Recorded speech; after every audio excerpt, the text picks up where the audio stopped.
किसान वीरों, DAP, NPK या फिर सिंगल सुपर फॉस्फेट, ये जो सबसे मेन खादें होती हैं, ये किसी भी पौधे की ग्रोथ एंड डेवलपमेंट के लिए बहुत जरूरी होती हैं। इन खादों को हमने धान रोपाई के समय डाल दिया था। इसके बारे में हमने पिछली वीडियो में बात करी थी।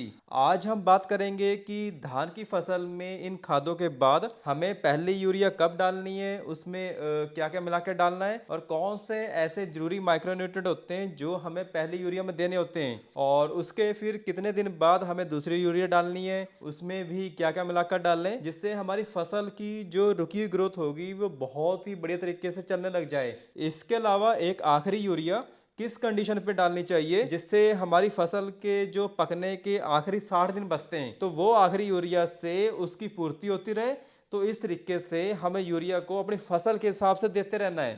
इन सब के बारे में आज हम डिटेल में बात करेंगे। मगर वीडियो शुरू करने से पहले जो किसान वीर हमारी वीडियो पहली बार देख रहे हैं तो भाई सबसे पहले आप इस चैनल को सब्सक्राइब कर लीजिए, जिससे आपको हर एक फसल के बारे में सही टाइम पे एक सही जानकारी मिलती रहेगी। तो चलिए जानते हैं। किसान वीरों, धान रोपाई के 8 से 10 दिन बाद हमें पहली यूरिया डालनी है और इसमें हमें लेना है कोई भी अच्छी क्वालिटी का जो दानेदार ग्रोथ प्रमोटर होता है, ये हमें जरूर लेना है। ग्रोथ प्रमोटर हमें इसलिए लेना होता है क्योंकि इस समय तक फसल में रूट और टिलर्स ये बन रहे होते हैं, तो ये जाइम रूट और टिलर्स को बढ़ाने में काफी ज्यादा मदद करता है। मतलब जड़ों का विकास बहुत ही बड़े तरीके से करता है। जाइम में कंटेंट की बात करें तो इसमें मिलते हैं सीविड एक्सट्रैक्ट, मतलब समुद्री शैवाल से बने होते हैं जो कि 100% ऑर्गेनिक होते हैं। इसमें कोई भी जहर नहीं होता है।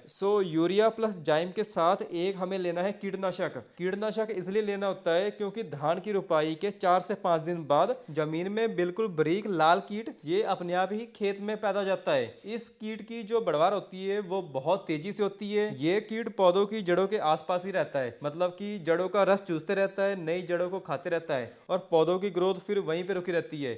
इसलिए यूरिया प्लस जाइम के साथ एक कीटनाशक जरूर डालना चाहिए। मगर आपके मन में एक बात आ रही होगी कि भाई यूरिया के साथ हमने जिंक और सल्फर क्यों नहीं डाला है। तो भाई इसके पीछे का लॉजिक ये है कि 8 से 10 दिन की फसल ये अभी रूट और टिलर्स बना रही होती है। इसके रूट और टिलर्स इतने ज्यादा नहीं होते हैं, ये सब अभी बन रहे होते हैं। इनकी डेफिशिएंसी अभी देखने को नहीं मिलेगी और ना ही पौधे जिंक और सल्फर को इतनी अच्छी तरीके से यूज कर पाएंगे। इसलिए इसे दूसरी यूरिया के साथ जिंक और सल्फर को देना चाहिए। जैसे कि धान रोपाई के 20-22 दिन बाद, मतलब कि पहली यूरिया के 10 से 12 दिन बाद जब हम दूसरी यूरिया डालते हैं, इसमें हमें लेना है 5 किलोग्राम मोनोजिंक या फिर आप 8 से 10 किलोग्राम 21% वाली जो जिंक सल्फेट आती है। इसके अलावा भी आप 8 से 10 किलोग्राम जो मिक्सचर जिंक आती है, जैसे कि गन्ना स्पेशल आती है, ये भी ले सकते हैं। इन तीनों में से कोई भी आप ले सकते हो, तीनों बेस्ट है। मगर जिंक की क्वालिटी जबरदस्त होनी चाहिए, तब जाके आपको फसल में जिंक की कमी देखने को नहीं मिलेगी। बाकी बात करें सल्फर की, तो सल्फर हमें हमेशा 80% WDG वाली ही लेनी है क्योंकि इसके बहुत ज़्यादा बेनिफिट होते हैं। एक तो ये कॉन्टैक्ट फंगीसाइड है, एक्यारीसाइड है और साथ में एक माइक्रोन्यूट्रिएंट भी है।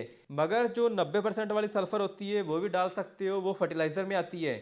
हमारा जो प्रैक्टिकल एक्सपीरियंस ये है कि जो प्योर वाली 80% WDG सल्फर होती है, इसकी बात ही कुछ और है। ये बहुत ही ज़बरदस्त होती है, इसके रिजल्ट बहुत ही ज़बरदस्त मिलते हैं।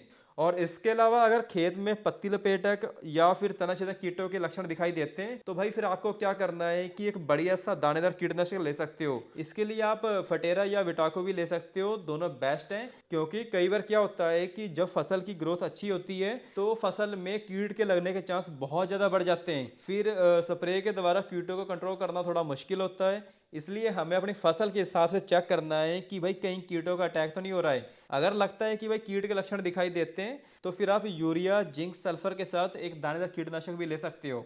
और इसके अलावा बात करें कि आखिरी यूरिया में हमें क्या क्या मिलाकर डालना चाहिए और आखिरी यूरिया हमें कब डालनी चाहिए, तो इसके लिए सबसे पहले हमें यह देखना है कि अगर हमारी फसल की ग्रोथ इतनी अच्छी नहीं हो रही है तो फिर हमें तीसरी यूरिया के साथ हमें लेना है आयरन, मैग्नीशियम और पोटाश। और इन सब के साथ एक लेना है हमें ह्यूमिक एसिड, क्योंकि ये सब पौधों को हरा भरा रखते हैं, पौधों में क्लोरोफिल की कमी को दूर करते हैं और इस समय ये पौधों को एक समान करके फसल से एक बढ़िया उत्पादन ला के देते हैं। ये हो गया हमारा आखिरी यूरिया का मटेरियल। और इसके अलावा बासमती किस्मों में जो यूरिया खाद होती है ये हमें 35 से 38 दिन तक दे देनी चाहिए।